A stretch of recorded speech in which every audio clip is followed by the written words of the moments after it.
Yeah, you can start now. You have muted everybody except me. Yeah. Okay. Good evening, friends. We are gathered here to discuss on a very interesting topic, GM crops. This has been in the news on and off for various reasons, and we need to look at the state of art today. And we have with us Dr. Venkat Rajam, a very distinguished professor, former professor and head of the Department of Genetics, University of Delhi, South Campus. Well, I have a long write-up on his credentials, but I would pick up the few items which are very characteristic. He's got over 35 years of teaching and 42 years of research experience. He's had a wonderful postdoc experience at Yale University and other distinguished places. He has made significant contributions in the fields of plant biotechnology, molecular biology, RNA interface, and artificial microRNA technology. He has over 175 publications, including books, chapters, and reviews. He has guided 42 PhD students and 11 MPhil students and 27 postdocs. He has handled 32 major research projects and his contribution has been extensive. He is a member of all the distinguished academies in the country. And I would sum up by saying that we are indeed happy to have a very distinguished person going to talk to us on GM crops.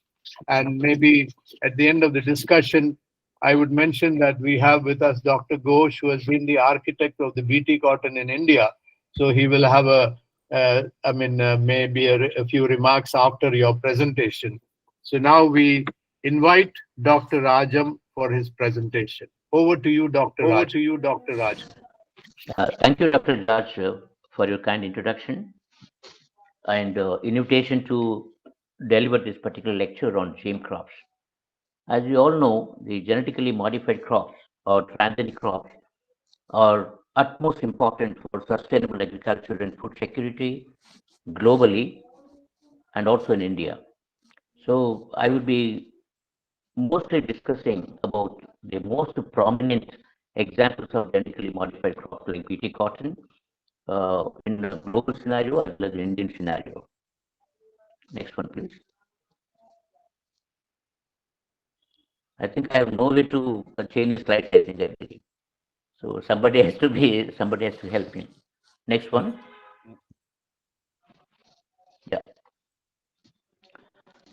So plant biotechnology or plant genetic engineering is absolutely needed for crop improvement and for sustainable security, because as we all know, the food problems have haunted mankind since time immemorial, and the realities are, we have since last about 3 decades or so, we have been seeing a significant decline in crop productivity, diminishing food grain production due to various pests and diseases, and also the extreme environmental conditions, depleting water resources, and also growing population. The present population, Indian population, is about 1.4 billion, and by 2050 it's going to be 1.7.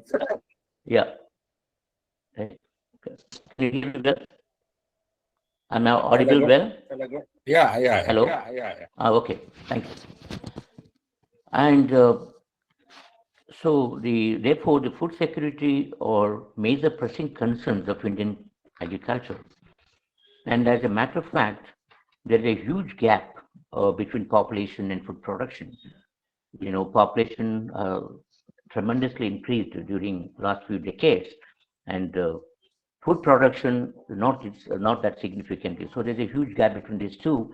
Unless we bridge this gap between population and food production, in my opinion, definitely we are going to face a great famine in the coming future. The crop would harvest decline is majorly due to various pests and diseases, and also abiotic stresses and post-harvesting losses. In fact, every crop, theoretically, every crop has about 100% harvest capacity, but what we really harvest is just about 50%. So the rest is lost by all the biotic and abiotic stresses, etc.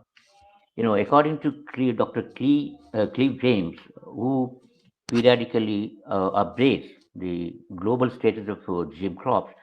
Uh, According to him, in the next 50 years, mankind will consume as much as we have consumed since the beginning of agriculture. That is about 10,000 years ago.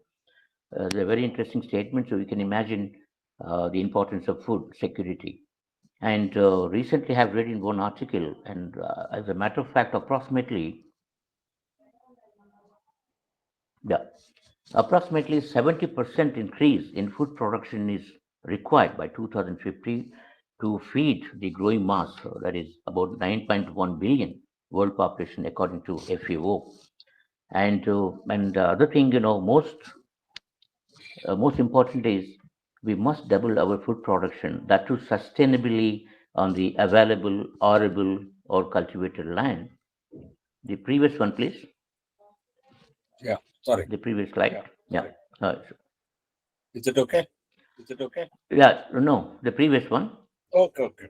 Okay. Just 1 minute. Just 1 minute. Sure. No. No. So we have, yeah.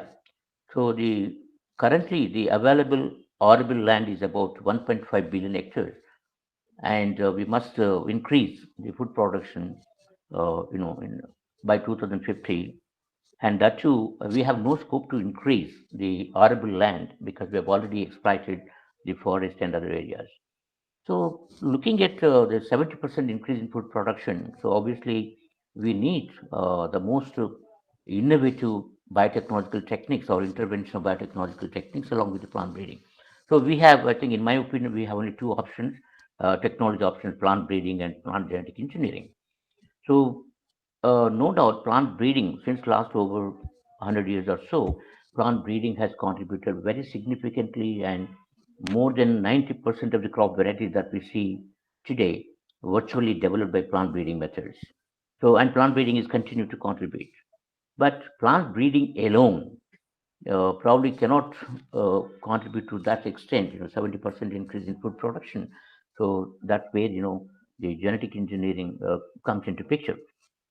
So obviously, genetic engineering has certain advantages over plant breeding. As you all know, plant breeding takes more time to develop a variety. Usually 10 to 12 years, and we have no s- no s- we have no way to uh, transfer genes between closely related plants. Sorry, between distantly related plants. So there is a shortage of genetic pool, gene pool. But on the other hand, genetic engineering, you can transfer a gene from bacteria or human, animal, or any source to plants. That is the beauty of plant genetic engineering. So there is no depth of gene pool in genetic engineering.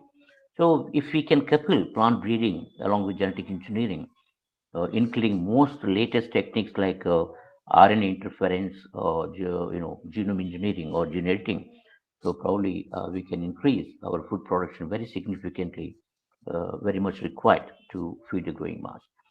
And obviously, we need, for this, of course, obviously we need a second green revolution to happen. And recently, I think last or before last Science Congress, even our Honorable Prime Minister Modi ji also emphasized the importance of second green revolution for the improvement of food crops. Next one, please. Yeah. Yeah. Yeah. Thank you. So therefore, Dr. Rajam, yeah, can you just hold down for a minute?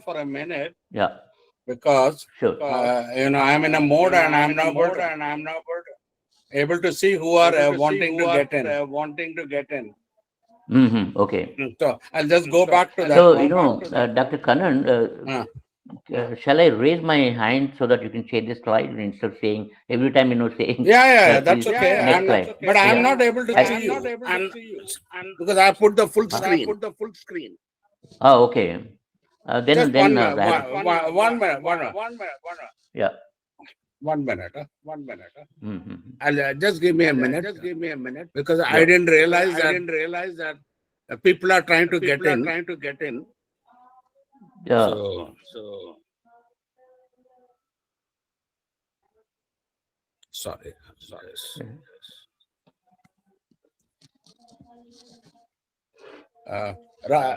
George, are you able to see people who want to get in? George. I can't I I can't can't see I anybody can't wanting see to get anybody wanting to get me. Or can you show or the can you show slides, the slides? George? How do I do that? How do I do that? Oh, okay, chalo, Okay, continue. chalo, Doesn't matter. continue, doesn't matter. It's okay. I think, yeah. Yeah. Okay. Please continue. Please Yeah. continue. Yeah. So therefore, genetic engineering is the need of the hour to take care of the food production problem. Uh, Nature, as you know, nature has a rich source of genetic variation in most species, and that is the basis for plant breeding selection methods. So without genetic variation, we have no way to select the superior varieties in any given crop.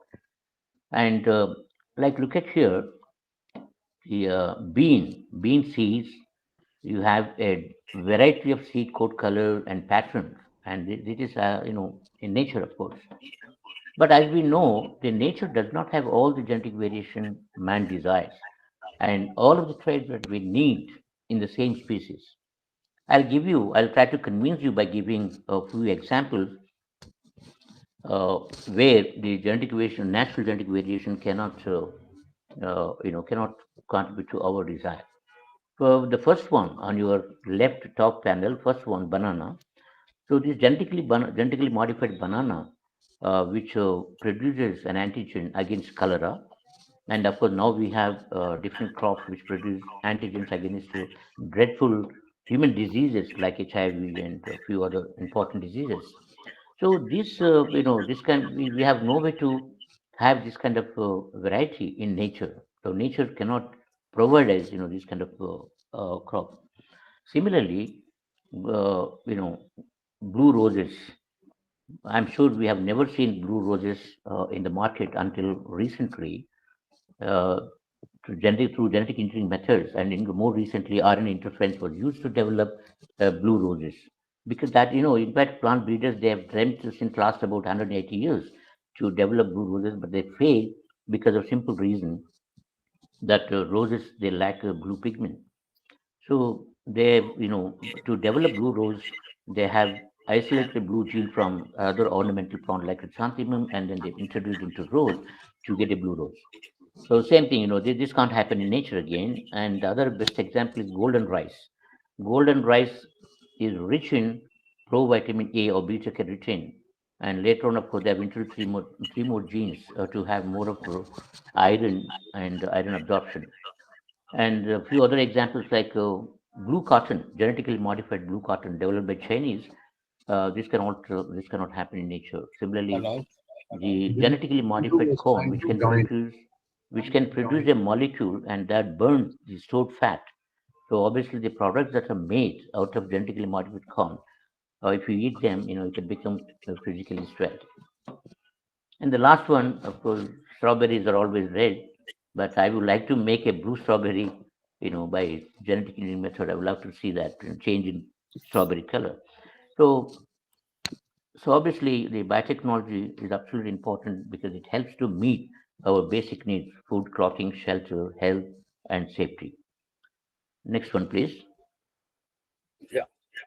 Yeah, I'm sorry for the inconvenience. No problem. Yeah, No problem. yeah. So, how to make a genetically modified or transgenic crop? You know, we have to isolate a desirable gene which confers a useful trait, agronomically useful trait in a crop, and then isolate the gene, insert that gene, one gene or even few genes from any source to crop plants to achieve the desirable trait. So there are many gene transfer techniques, direct and indirect gene transfer techniques, but there are only two. Basically, there are only two techniques of gene transfer: agrobacterium-based and particle gun or gene gun. And as you know, in 1980s, we have very few useful genes accessible to very few genes because those days, of course, genome sequencing projects were not available for many of the important crops and microorganisms, etc. But today, complete genome sequences are available for more than 50 important croplands, more than 500 microorganisms, insect pests, and many other organisms. So therefore, so the useful genes are plenty. We only thing we have to introduce those important genes into cropland to improve certain desirable traits. Next one, please. Yeah. So as I said, there are majorly there are two gene transfer techniques: agrobacterium tumefaciens mediated transmission, and gene gun, which is also known as particle gun or shotgun, etc., or microprojectile gun. So in the first case, there is a binary vector based on agrobacterium tumefacient. So gene of interest with the coding sequence under the control of an appropriate promoter and terminator is cloned along with the selection marker, plant selection marker, usually canamycin resistant gene or agromycin resistant gene, in the binary vector between left and right border sequence, and then the genetically modified binary vector is mobilized back into a particular strain of Agrobacterium tumefaciens, and then the Agrobacterium is used for infecting the plant tissue, like leaf base. Then the infected plant tissue is grown on the co-cultivation medium and the later on selection medium to get the putatively transformed plants. In the second case, we clone the gene of interest in a very simple plasmid vector based on E. coli, and then these plasmids are bombarded virtually. You can shoot genes into plants, even intact plants or plant parts like leaf, and then after bombardment, the the leaves are cultured on selection medium. Then the regenerated plants are nothing but putatively genetically transformed. So this whole exercise, of course, more recently we have implanted transmission, where you can use the floral bird infiltration technique, and this does not involve tissue culture regeneration method. You can directly apply agrobacterium onto the flower bud, and then after getting seed, seeds can be grown on selection medium to get a transgenic plant. And chloroplast transformation has a lot of advantages over nuclear transplantation. So these are also being used for transfer of genes of interest. Next one. Next one. Yeah. So I've shown four scientists who have done pioneering work in agrobacterium tumefaciens biology and the transmission by agrobacterium. Mary Del Clinton, who that time we were working in Monsanto, Mark Van Montagu, and Jeff Shell from Germany, Robert Traley. So, of course, there are many others like Roger Beachy, many others, who have also contributed significantly in agrobacterium transmission. Next one, please. Next one. Yeah. Yeah. So let us see the global status of genetically modified plants. And by 2020, the first genetically modified plant, that was Flavor Saver. The slow ripening tomatoes were introduced in 1996, and now after 23 years, and that time, of course, the area under cultivation with Flavor Saver was very, very minimal, only a few million acres. But today, by 2024, virtually, the area of GM crops is about 206.3 million hectares. That comes to about 500 million acres. And these biotech crops or GM crops are being cultivated in now in about 30 countries. And in fact, 40 countries they imported foods and products derived from GM crops, including India. And in the beginning, in late 1980s and 90s, the most scientists they have developed crop plants which are resistant to insect pests or herbicide tolerance, virus resistance, male sterility, modified oil quality, because all these traits are governed by a single gene or major gene. Because as you know, unfortunately, most of the economically important characters are governed by polygenes. They are basically quantitative characters or traits, so difficult to genetically manipulate the characters which are governed by polygenes. But now, of course, virtually you can introduce a few genes of interest involved in a quantitative trait, what we call it as a multi-gene engineering. So I've listed some genetically modified crops, non-food as well as food crops.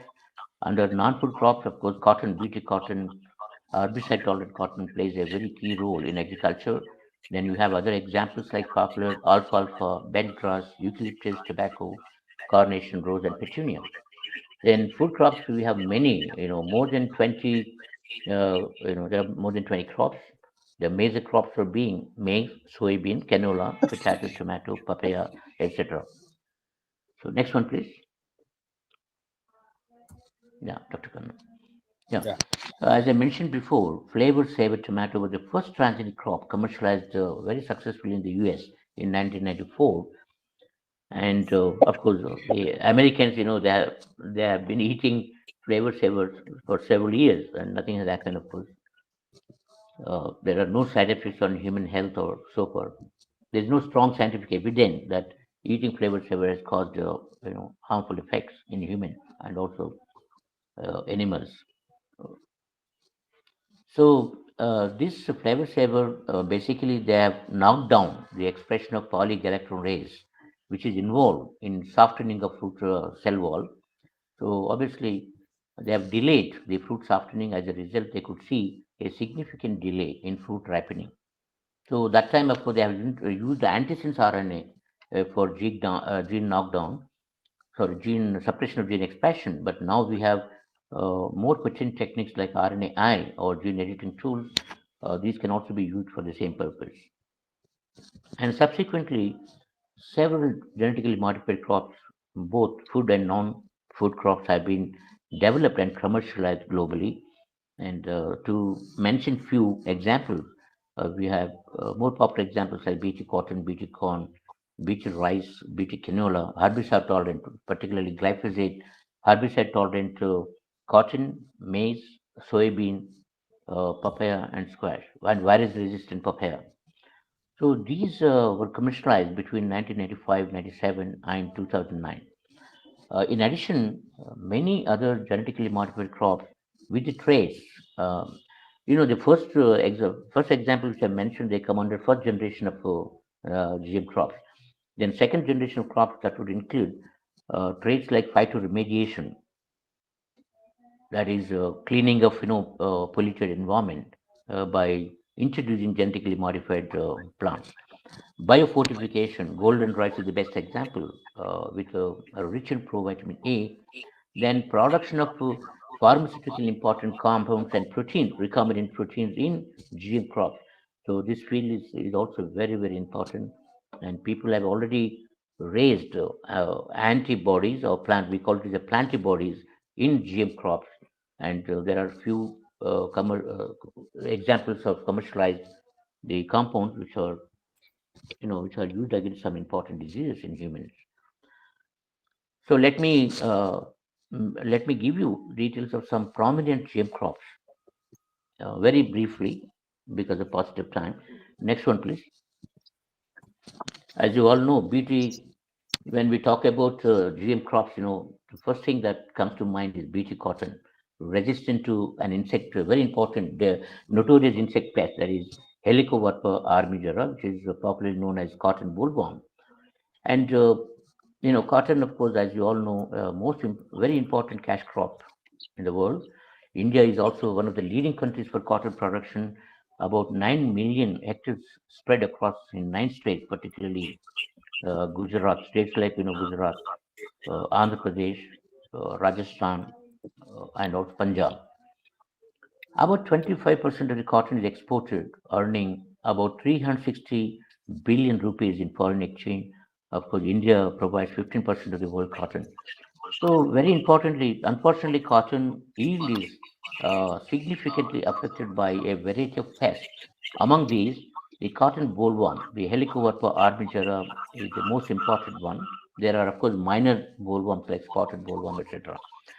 So, and you won't believe that about 54% of the pesticides that are used in India are just directed at the control of bollworm, which can otherwise, uh, ravage the whole cotton crop. And sometimes we see 100% destruction of cotton crop just because of infestation by Helicoverpa armigera, a single pest.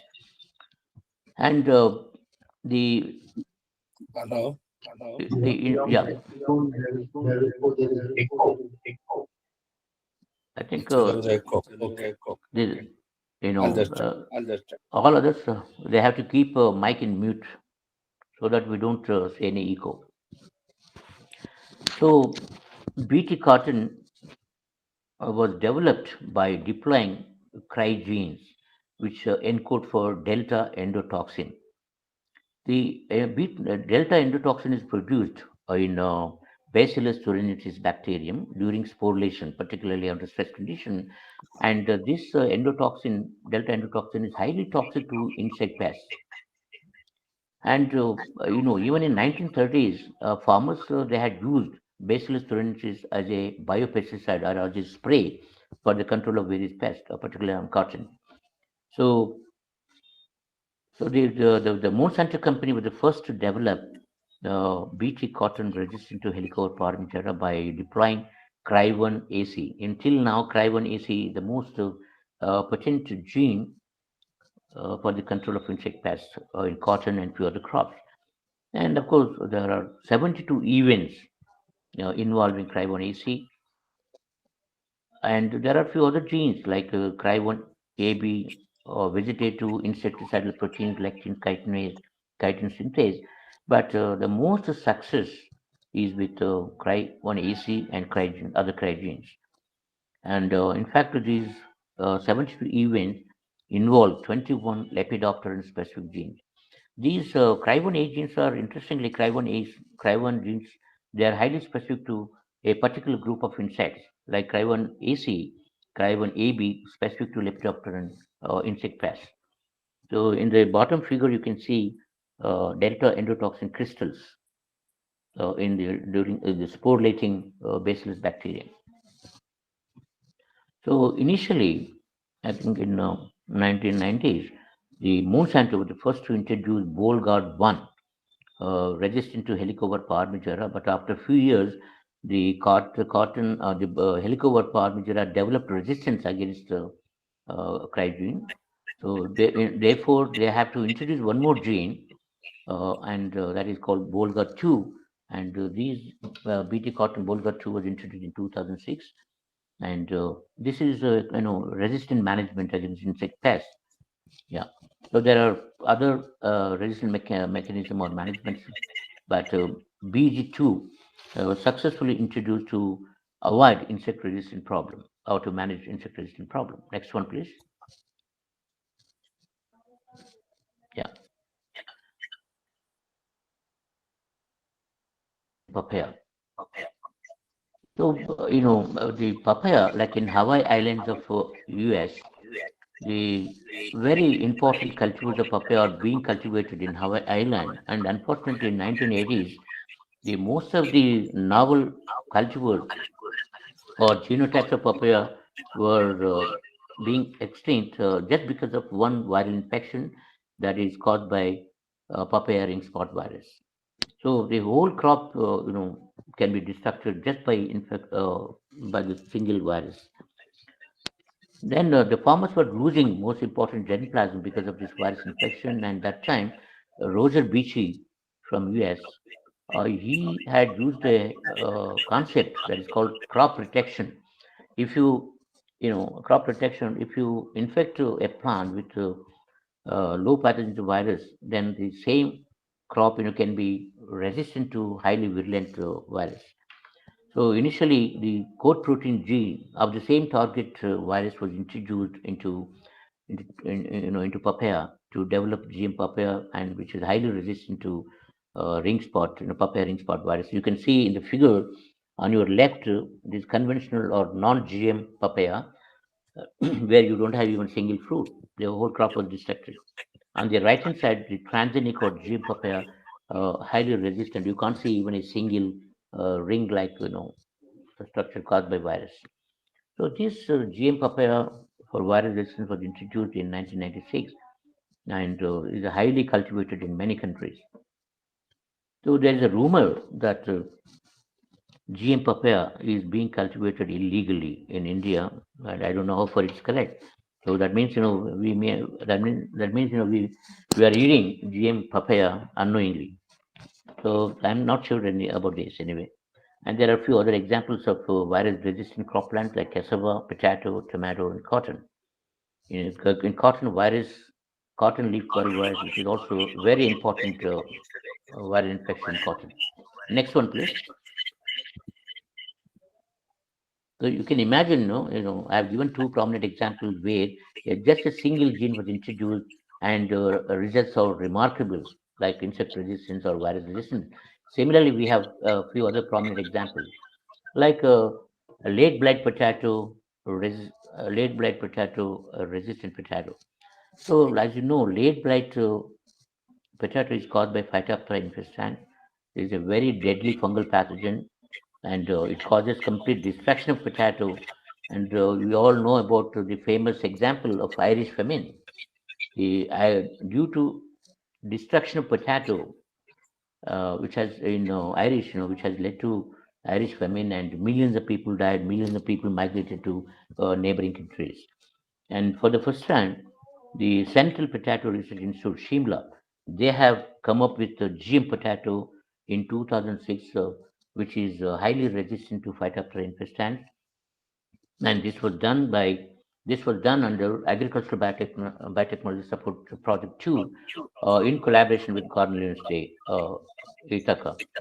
And after after trials, thorough trials, field trials at multi locations, the US they have adapted the late blight potato and commercialized in 2015 and subsequently in 2017 in Canada, Australia, and more recently Indonesia and Bangladesh. They have advanced the stage of field trials, and Norway and Sweden, they may also follow it very soon. So you can see here in the figure, the non-GM is completely affected by Phytophthora infestans infection, and the right-hand side, genetically modified potato, which is highly resistant to this fungal pathogen. So this was done in cultivar Kufri Bahar, which is a very popular cultivar in India. Next one, please. Then herbicide tolerance, which is very, very important in crops like cotton, maize, even soybean. So, as you all know, every crop is badly affected by some unwanted weeds. Like I've given a couple of examples here, striga and Warbank. These are very notorious weeds, which uh, which compete with the crop plants for food, water, and as a result, we see a tremendous decrease in crop productivity. So, conventionally, the different kinds of herbicides are being sprayed for the control of unwanted weeds, but unfortunately, these most of the herbicides they are not specific to cropland or weeds weeds. So therefore, sometimes we may also destruct the cropland after they spray with glyphosate herbicide or other herbicides.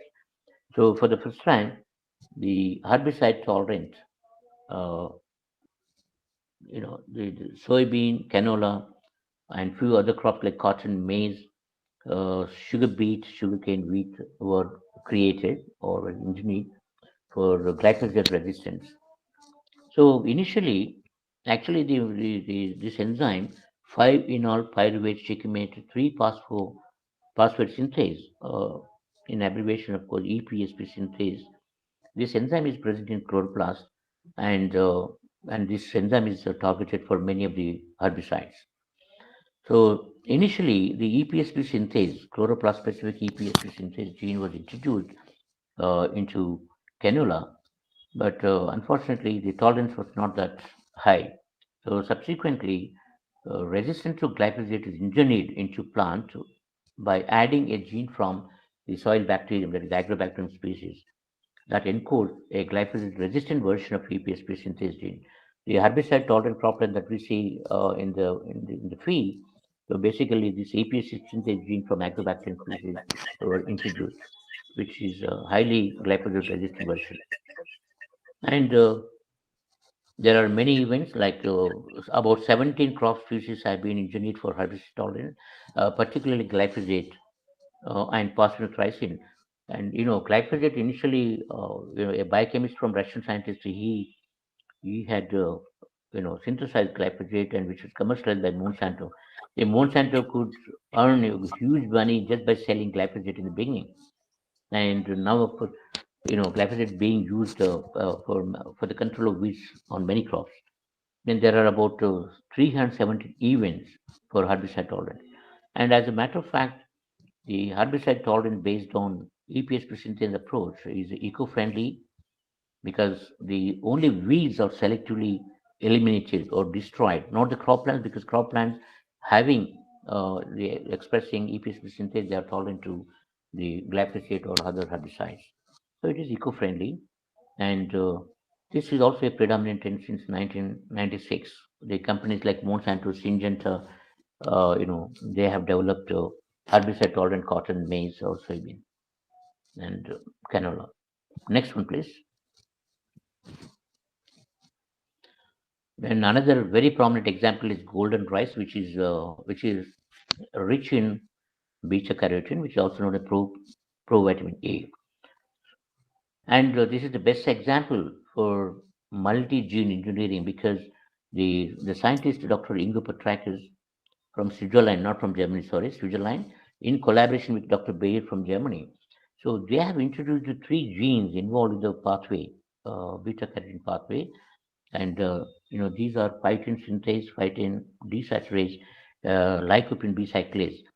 So they have initially, they have introduced two genes, first two genes into one cultivar of rice, and then the third one was introduced into another rice, and then they made genetically homologous lines, and both these genetically homologous lines was crossed to get a hybrid, and now the hybrid has three genes, and so the hybrid can synthesize beta carotene in good quantity.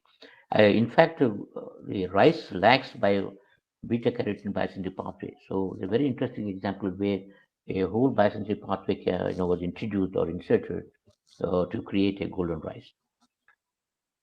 And golden rice is very important because rice eaters, basically in India, Indonesia, China, they are mostly deficient in vitamin A and also iron. And iron because the rice contains a phytate molecule which interferes with iron absorption. So initially they have introduced the three genes to have rich in vitamin A, and subsequently they have introduced three more genes for iron, increase iron content and iron absorption in the human gut.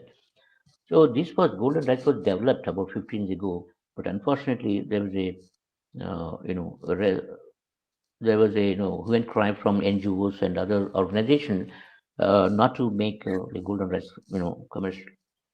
Very recently, Indonesia, they have adapted golden rice and commercialized golden rice. Next one, please. Yeah. So we have India, like any other country, we have very stringent regulation mechanism to handle genetically modified crops, like of course, living modified organism or LMOs. Regulation was initiated in 1982 by Department of Biotechnology, Government of India, and implemented guidelines on biotechnology research. And currently, all activities pertaining to LMOs or GMOs, cells, hazardous microorganisms, products like the product thereof, are virtually regulated as per the rules for the manufacture, use, import, export, and storage of hazardous microorganisms or genetically modified organisms or cells. 1989, notified by the Ministry of Environment, Forest and Climate Change, Government of India, under the Environmental Protection Act 1986. And we have various committees at different levels. For example, a recombinant DNA advisory committee, which provides advisory on handling recombinant organisms or genetically modified organisms. And then the IBSC, Institutional Biosafety Committee, every institute or university planning to do recombinant DNA or genetic modification work, they have to have IBSC. So the scientist who wants to initiate GM work, they have to seek permission from IBSC, and IBSC in turn inform these two RCGM, Review Committee on Genetic Modification, which after evaluation of the application, they provide permission for the limited for trials initially, and then later on multi-location trial and then submit the report to the highest apex committee, GAC, Genetic Engineering Appraisal Committee, who the committee members they evaluate the field performance of the genetically modified crop, and then if they satisfy with the biosafety after biosafety and all, they provide permission for commercialization of that particular crop. This whole exercise will take about 6 to 7 years. And we also have a couple of other committees like State Biotechnology Coordination Committee and district level committee. They help in field trials, multi-location field trials in district or states. So what I'm trying to say is we have a very stringent regulation on GM crops in India also, like other countries. Next one. Next, please. Next slide. Dr. Kannan, next slide, please. Yeah. Put it. Okay. Yeah. The current scenario of genetically modified crops in India, like the development of genetically modified crops with input traits such as banana, cabbage, and many other important food crops, were developed in India by different institutions, or public as well as private. And the private, companies, they have also invested a very good money in research and development of GM crops. And in fact, many of the GM food and non-food crops are in different stages of development or limited field trial.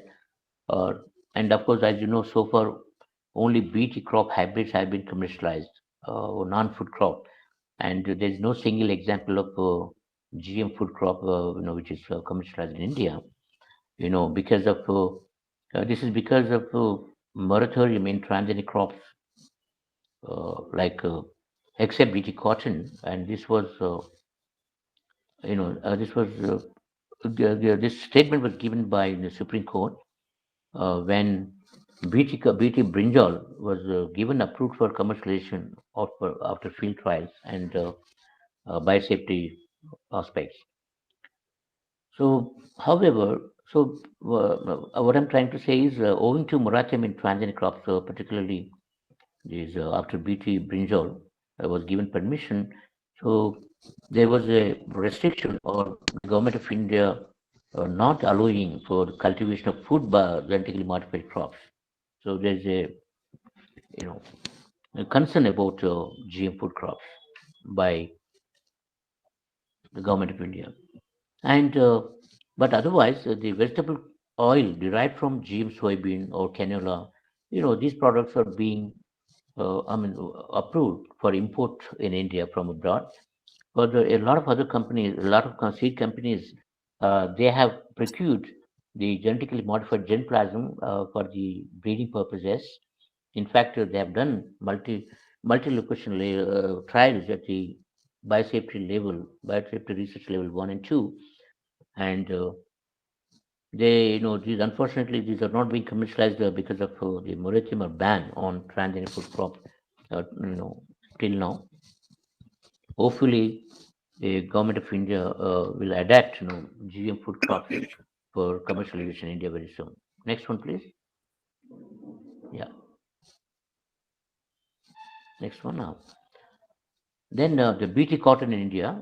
The India adapted the BT insect-resistant cotton in 2002, and till date, 6 events of BT cotton have been approved, and in fact, about 95% of the cotton cultivated area is under BT cotton hybrids.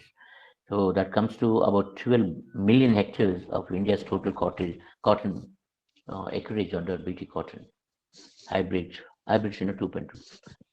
So, and with the commercialization of BT cotton, only one BT cotton, India stands fourth position or fifth position, globally for the cultivation of biotech crops.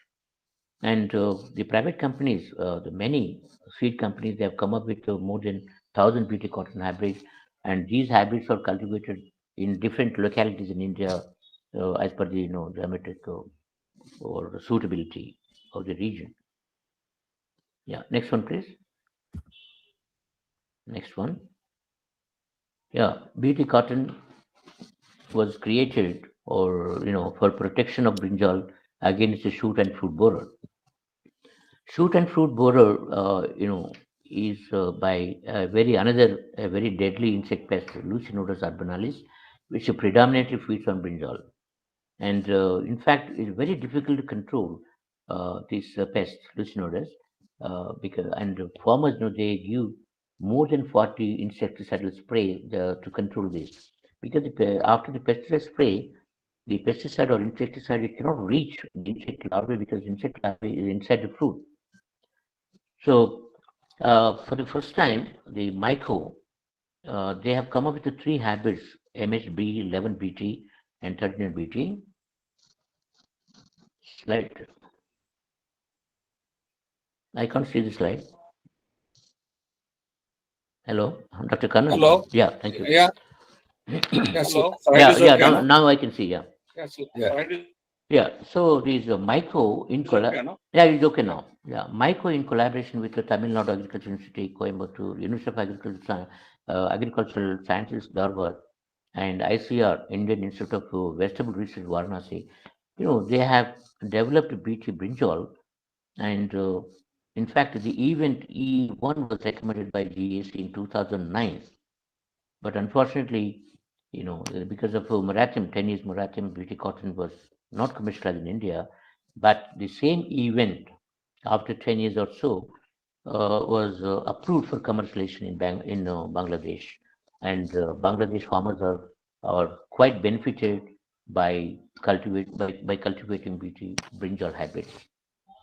Biju Sheetal, they've also conducted BT brinjal resistant to Lucinodes arbonalis, and this BT brinjal was developed by Dr. Anand Kumar's group in National Center for Plant Biotechnology, ARI. Yeah. So these, suppose, even after doing field trials, multi-location trials, BT brinjal developed by this group is also not commercialized. Next one, please. In fact, I was a group leader to monitor BT cotton hybrids as well as BT brinjal hybrids in about 7 states. And I've seen myself the performance so good, BT cotton hybrids as well as BT brinjal hybrids. But unfortunately, BT brinjal hybrids were not commercialized in India so far. So look at here, this is the field data.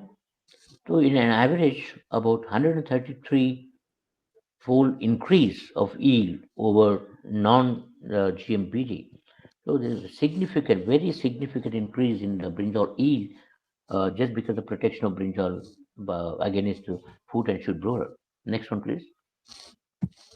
Yeah, next one. These are, you can see 4 varieties transformed by MICO. And of course, Bangladesh scientists, they have also developed some BT brinjal hybrids through breeding methods. Right.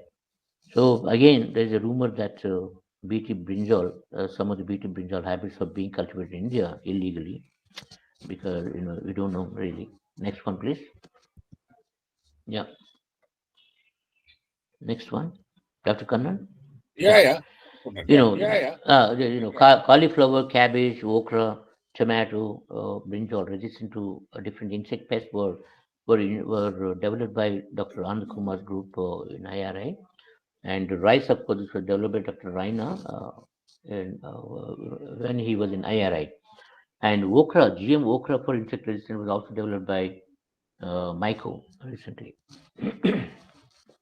These are still in the pipeline. They have not yet been commercialized. Next one.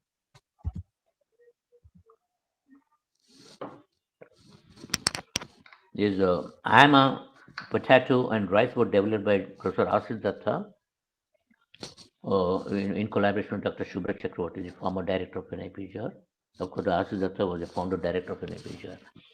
So these the GM potato has they have improved nutrition value of potato, and later on, of course, rice. So basically, these GM potato and rice, so they have shown a very significant increase in essential amino acids. So field trials of potato are being conducted at Shimla. I think now it's more than 6 or 7, even more, about 10 years now. But still now, of course, these have not been commercialized in India. Next one, please. Yeah. My colleague, Professor Deepak Painter from Genetics Department of South Campus, Delhi University, they have spent about 20 years to develop a genetically modified mustard hybrid called Dara mustard hybrid 11, which is known as DMH11. So this hybrid, GM hybrid, has shown about 18% increase in the E, and they have used for developing this GM hybrid, mustard hybrid, they have used uh, Barnes, and just a second. Yeah. So they have used the two important genes, Barnes and Barson system. The Barnes gene, which which encodes for Barnes enzyme, and this disturbs the RNA, particularly Hello. tapetum tissue, and Barstar, it negates the activity of Barnes, so the RNA is protected.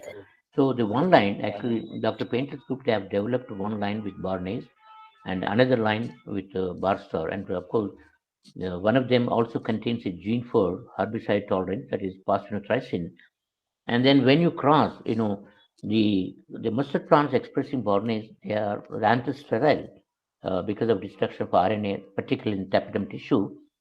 And the other line, the Bornese, the male fertile, right? So when you cross these two, the F1 hybrid is fertile because the bar star negate the activity of Barney or protect the RNA. So that means this scheme was used by Dr. Painter's group and his colleagues, Dr. Pradhan, Akshay Pradhan. And they have done, of course, multi-location trials and also biosafety trial. And unfortunately, after spending about 20 years, and although they could get permission from GEC for commercialization of mustard hybrid 11, Dara mustard hybrid 11, the government, they could not get approval of government of India. There is still, government of India, they have suggested that more thorough the biosafety methods or tests have to be done. So this is still, waiting to get commercial approval. Yeah. Hello? Tower 3 में आ जाना Dr. Kannan. Huh. Yeah. नीचे ground floor में 8 number Oh, okay. हाँ जी So, unfortunately, Dara mustard hybrid 11, could not get an approval for commercialization.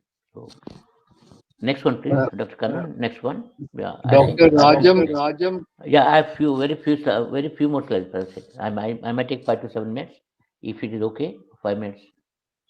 no, we I'm have almost almost 1 hour.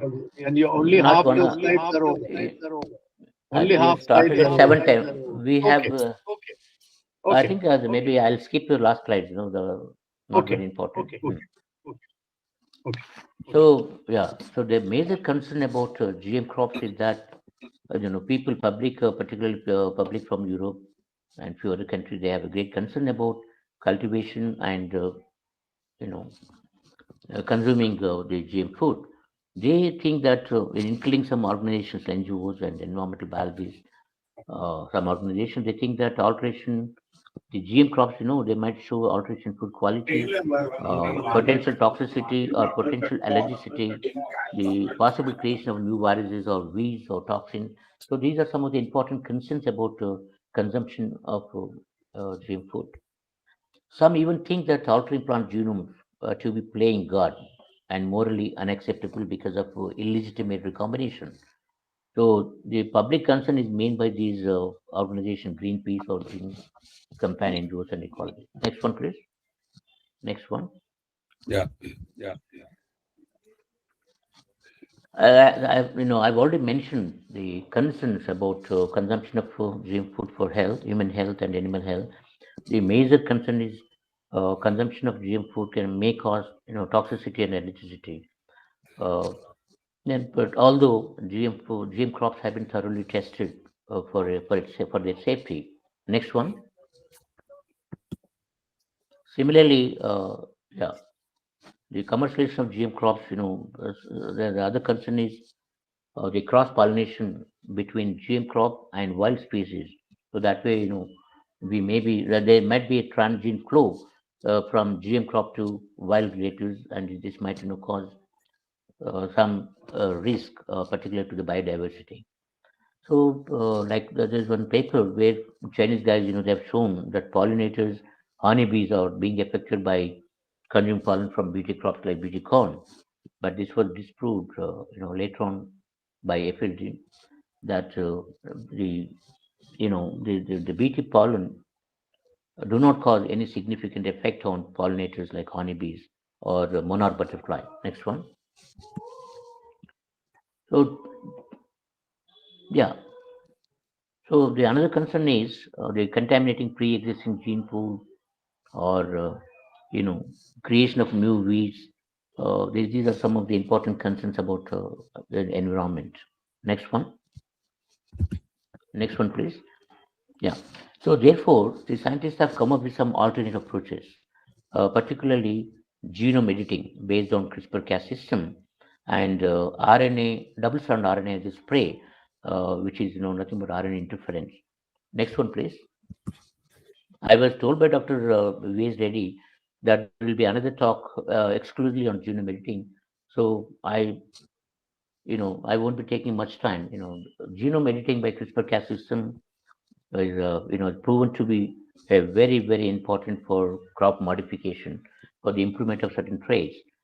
And this system was developed by Charpentier and Doudna. They have got Nobel Prize for the breakthrough discovery of CRISPR technology.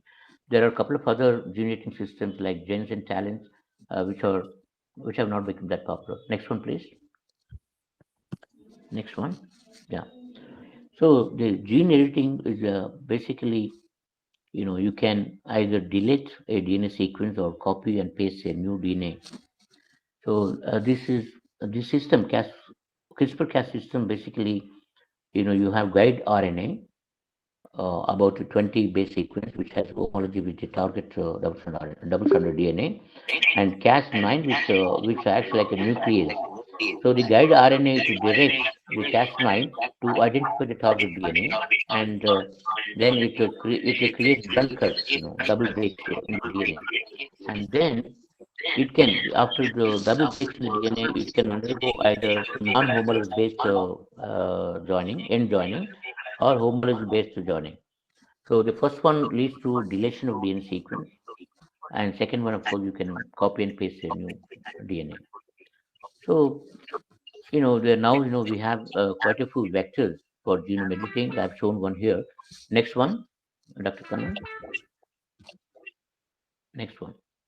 So there are a variety of applications of gene editing technology. For fundamental research, you can elucidate gene function, you can eliminate undesirable traits, you can create a pest and disease-resistant crop. There are quite a few examples now. The gene-edited crops, rice particularly, for higher yield, stress tolerance, improved quality for aroma. These have been commercialized in China recently. And there are a couple of other examples like herbicide tolerance in maize, virus resistance in tomato, etc. Next one, please. Yeah. So these RNA interference, particularly double-strand RNA as a spray or as a biopesticide, is got very important these days, because simply you can spray double-strand RNA as a pest or as a spray to target a vital gene either in the pathogen or pest for their control. After the spray of double-strand RNA, it leads to target gene silencing, and which results in resistance against pest or pathogen. So this technology is getting very important, in agriculture, particularly for the control of pests and pathogens. Next one, in eco-friendly, very important is the non-transgenic approach, so which people can easily accept, this kind of crops, protected from pests and diseases. Yeah. So the Department of Biotechnology, they have, come up with guidelines to handle gene-edited crop plants, and they said the particularly two events like SGN1 and SGN2, which do not contain any foreign sequence or foreign gene. So these two events, transient-free SGN1 and 2 event, they don't have to undergo very stringent regulation, usually done for conventional transgenic crops. And recently, Dr. Magruch's group from ICR, Indian Institute of Rice Research, Hyderabad, they have developed a rice variety which has shown higher yields up to 19%. Then Dr. Vishwanathan group from IRI, they have developed edited gene-edited rice line, which are uh, drought tolerance and salinity tolerance. So these, of course, recently they have completed outfield trials successfully, but not yet commercialized because of IPR or license issues related to vector system. Next one. Yeah. So as I told you, Dr. Cleve James, he periodically every year he gives the global status of cultivation of biotech or GM crops. And next one, the adaption of GM crops or biotech crops is very high as compared to the maize hybrid, which took about 75 years for just 75% of coverage of the cultivated maize land. And till now, the 206 about 500 million hectares, sorry, million acres of land is being cultivated under BT crops and other genetically modified crops. And you won't believe, by up to 2012, the developed countries they used to lead in the cultivation of BT crops, but after 2012, the developing countries like India, has taken over the developed countries. Next one, please. And yeah, among different crops, most commonly the cotton, BT cotton, hydroset cotton, BT soybean, BT corn or hydroset corn, and canola with improved oil. These are being extensively cultivated globally. And in fact, the area under coverage is very high with these crops. Even adaptation rate is also very high, varies from 40 to even 70%, even 100%, close to 100% as far as BT cotton is concerned. Next one. Yeah. So I said US right from beginning, they are number one as far as cultivated area with BT crops and adaptation rate, close to 94.5, followed by Brazil, Argentina, Canada, and India, Paraguay, and China. Next one. Yeah. I think I'll skip next couple of slides because I've already covered this information previously. Next one. Yeah. So different biotech crops are being cultivated in about 30 countries. So every country, of course, they have their own choice of genetically modified crops which are being cultivated or commercialized. Next one. Yeah. So there are, concerns about consumption of biotech or GM foods. I think I've already covered the most important concerns before. Like one example, I would like to. There are so many myths about the cultivation of GM crops and also consumption of GM food. One example I would like to mention here because it is related to Warangal. BT cotton. There was a concern about concern by farmers and also Dr. Pushpa Bhargava, founder director CCMB, that the eating of BT cotton leaves is leading to death of many, thousands of sheep in Warangal. There was a case, of course, and then DBT, another lady, Dr. Vandana Shiva, she's an activist and quite against about GM crop cultivation. In fact, she has filed about 200 cases in Supreme Court, but could not win, not even a single case, to the best of my knowledge.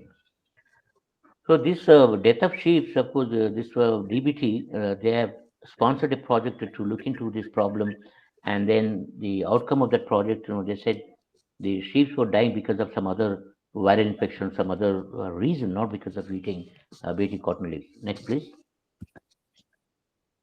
Similarly, this example I've mentioned already.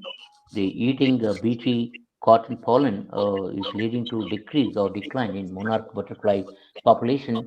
This was disproved by USDA reports. So they said BT corn is not causing any harmful effects on butterfly. Yeah. So if you argue that the modern corn, it took about 10,000 years of evolving modern corn from its wild type teosinte. So how this is happening? This is happening because of genetic modification happening in the nature. So, but people have concern about GM crop because you have very precisely introducing a foreign gene for improving a particular trait. Next one. Yeah, I think almost done. Yeah, next one. Yeah. So if you look at the global status of GM crops, many countries they have been eating genetically modified food like BT cotton, BT canola, and BT corn, etc. And so far till now, there are no strong scientific reason that eating genetically modified food is causing any harmful effects in humans or even animals. So that's what I mentioned in that slide. So I already mentioned the alternate approaches like genome engineering, double-stranded RNA spray. There are a few more marker-free strategies. So these can be adapted to avoid public concern. Next one. Yeah.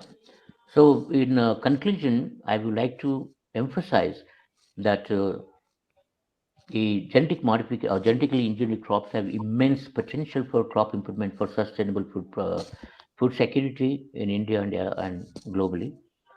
And there are advantages of certain technologies like gene editing, right, RNA interference, besides the breeding approaches. Next one, please.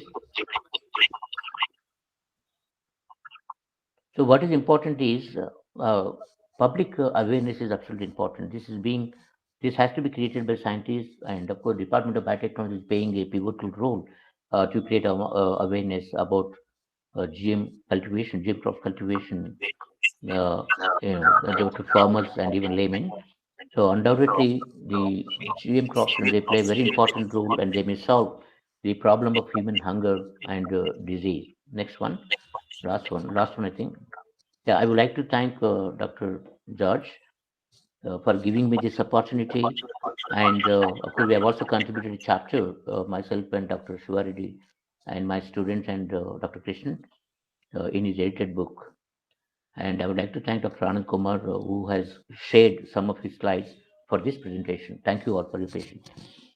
I've taken more than 1 hour, 1 hour 5 minutes, I believe. We have started at 7:10. We have started 7:10, I believe. Yeah. No I'm issues at sorry. all. Yeah, this I think can you play this slide again? The previous one. Go to previous. Yeah.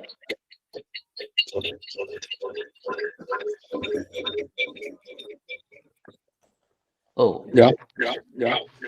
Anyway, actually, that lady, she was eating the popcorn made out of genetically modified crops very happily. And when she knew that she's eating genetically modified corn product, then she was actually screaming. I hope I hope you don't have that kind of reaction if you take the food. Thank you. There should be a screaming sound. Yeah. So this is the abstract, of our chapter. The people who are interested in details, they can refer this chapter in a book edited by Dr. George and Dr. Thank Amulya. you. Thank you, Thank you for your Professor patience. Rajam. Can I ask others to mute themselves because there's a lot of echo Yeah. that's going on. Yeah. Professor Kannan, can I also request you? Yeah. Because a lot of echo is there. Okay, thank you, Professor Rajam. Now we'll have a short Q&A session, and hopefully we will have some interesting points thrown up. Yeah, sure. I had mentioned in the beginning that we could invite Dr. Ghosh because he was the architect of the BT cotton. Dr. Ghosh, Yeah. would you like to say something for a minute or two? Thank you. Actually, I am not very well. I have heard the lecture of Professor M.V. Rajam, who has extensively dealt with this subject. In Indian Thank you. context, I think it is echoing. Can you hear properly? I don't know whether you can hear me properly. Yeah, we can hear you well. Okay.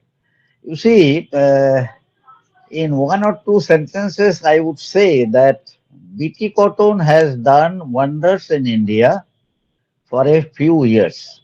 But later, when the case went from the farmer's field to the courtroom, from that time onwards, the BT cotton itself has declined in cotton production, and today we are not the largest producer of BT cotton in the world. We are second after China. This has happened only because we have not been able to pop up our science with time, and we had been using that old technology. BT cotton technology is now old technology. Now you need to modify that technology. We have not done that. We have been fighting in the courtroom, and we have not actually uploaded the material into the field. Instead of fighting in the courtroom, if we would have tried to see the performance in the field, I am sure all these activists would have would have to agree that, well, BT cotton, or for that matter transgenic material, is giving a lot of benefits. Now the need of the time is now not to fight in the courtroom, but to see the performances of these materials in the Indian field. With these words, I would like to hear the comments from other people. Dr. Rakesh Jain had some question to ask. He was raising hands. Dr. Jain, unmute yourself, Rakesh Jain. I mean, I have nothing to add, but I'm wondering now, since the government is promoting more now genome-editing technology, so I'm wondering whether GM would really face the favorable environment in the coming years when the government is promoting GE. So I think let us hope that GE technology, which the government is saying that for more than 40 crops genome-editing technology in progress. So let us see. I mean, what is going to happen there?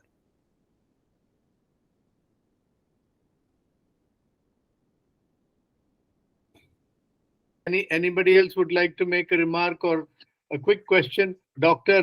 Reddy? Vanga wants to ask. Unmute yourself. Vanga. Yeah, thank you for the opportunity. And actually, I wanted to simply say one thing. Every technology brings a lot of, new ideas, new technology, new developments. But each technology has its own limitations as well as the scope. Now, genome editing has been talked, Rakesh has mentioned. So, what genome editing can solve probably is much, the scope is there, but they may not solve every problem. So, the genome in genetic engineering can solve much bigger problems, which are not actually at this point not acceptable, maybe. So, you have to keep the options of use of all these developments in science to develop a new, to address a issue in a agriculture system, because ultimately we have to be self-sufficient. That is the bottom line. You have to feed everybody, and nutritionally valuable crops have to come into market. So that is the where, if you keep in mind, so all technologies will find a role in some way or other, in some crop or other. That's what I wanted to emphasize. Yeah. Thank you. Amulya wants to ask something. Yeah, Dr. Panda. Thank you. Thank you, Dr. Rajam. I have a doubt. I know cotton is used in this country for two things. One is for cloth. The other is the oil from cottonseed.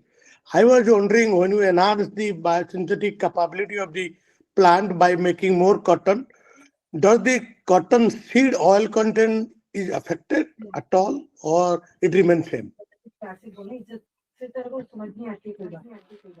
Yeah. Should I answer? Yes. Dr.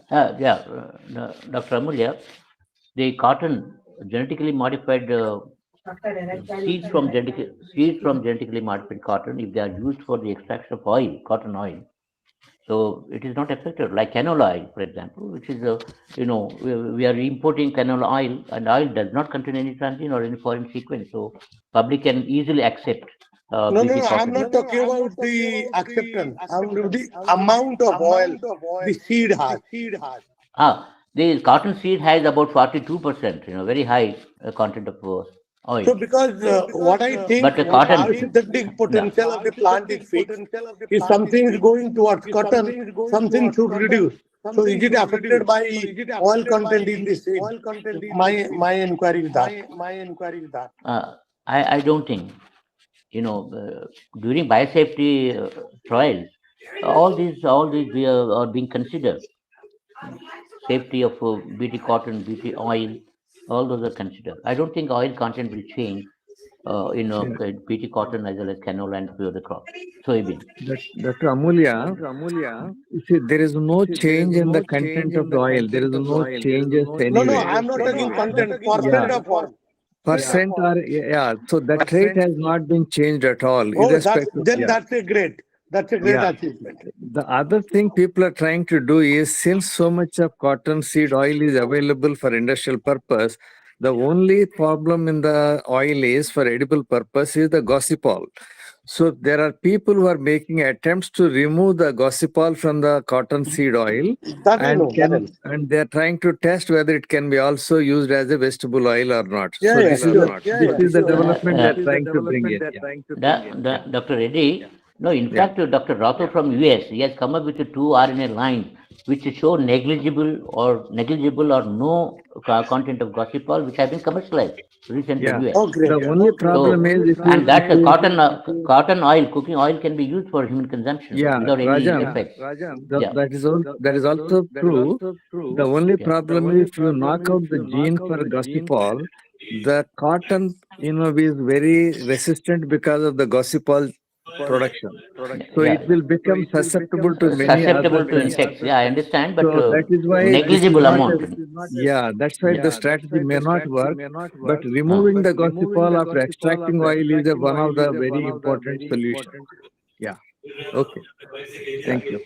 No, they've come up with 2 events, and one of them has negligible amount. So the plant may be still protected against insect pests. One more question on the Polaram. Hi, Dr. Ghosh. Nice to see you. So after a long time, I was in RCGM for a long time since you started the RCGM and continued. I was associated with the Biosafety Support Unit establishment in DBT also. Thank you. Nice to see you again. In fact, nice to see all of you. It is so nice and fulfilling, wonderful to see all of you. At least for me, it is really good. I'm so happy that everybody is. Welcome, Dr. T.S. Rao. Thank you, sir. Thank you. Yeah, Dr. T.S. Rao also is here. Hello, Dr. T.S. Rao.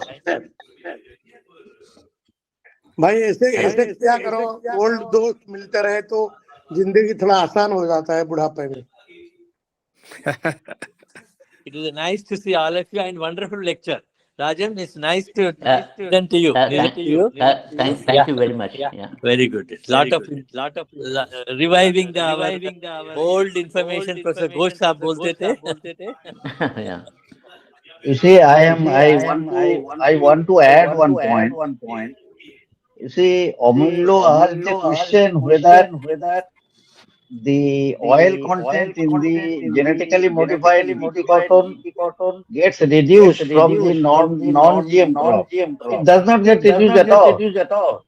Okay. Yeah. Okay. And not only that, the cotton seeds, BT cotton seeds, I mean, are used for extracting oil. The vegetable oil is purified and mixed with other vegetables, and we eat them. Eco is coming. Only the person speaking should have the mic on. All others should kindly switch it off. Otherwise, this will keep on echoing.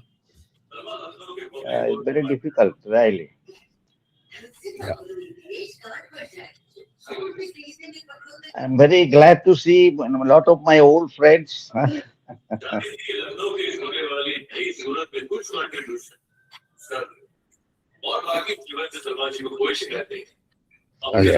George, you want to conclude? You are muted. John, you Dr. Prolaram has a question. If he's yeah, there. that's what I thought. Yeah. Nice to see Dr. Kanna. What about, are there any youngsters who want to ask a question? Krishan Who is Kumar. this? Gattupalli. Who is that Gattupalli? Yes, Gattupalli, repeatedly she was trying to. I know. Who is she? I don't know. She must be a student. Is there any question that he wants to ask? What about Krishan Kumar? Hello. Hello. Yeah. Good evening, sir. Very nice presentation. I just want to add that in ICR level also that there is a feeling that government and ICR, DBT, I think they are discouraging GM or transgenic work. I don't know why, and they are shifted towards the genome editing related work. And in ICR, there are 500 crore they have kept separately for the genome editing, and more than 25 crops and more than 150 genes, endogenous gene, basically what Reddy sir told, that in genome editing we cannot achieve all the things like if we want to develop insecticidal resistance BT like BT crop, we cannot achieve via genome editing. But still there is more focus towards the genome editing now, and I think they are in future, I think again when people will realize that there is all the things cannot be solved only via genome editing, then again we have to have some projects on transgenic crop also. That is a very time consuming and learning experience. In fact, my personal opinion is that GE should continue. You may have a focus on editing, but the genetic engineering should also continue, and constant field trials should be going on. You may like to release them for commercial cultivation only when you are absolutely sure. But today, as Dr. Ghosh said, there is more activity in the court and everything else has come to a standstill. It is not good for science.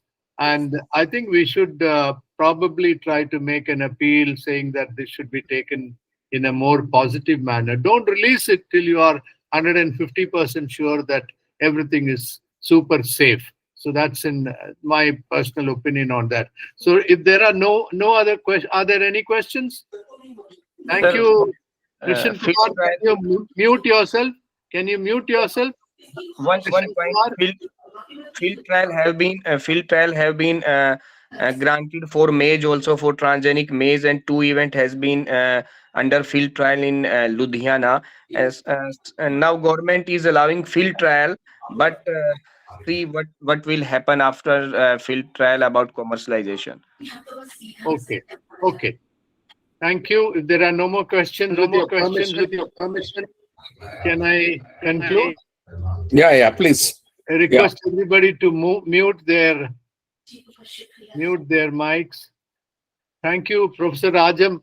I was pestering you for the slides, and you have graciously agreed to do that.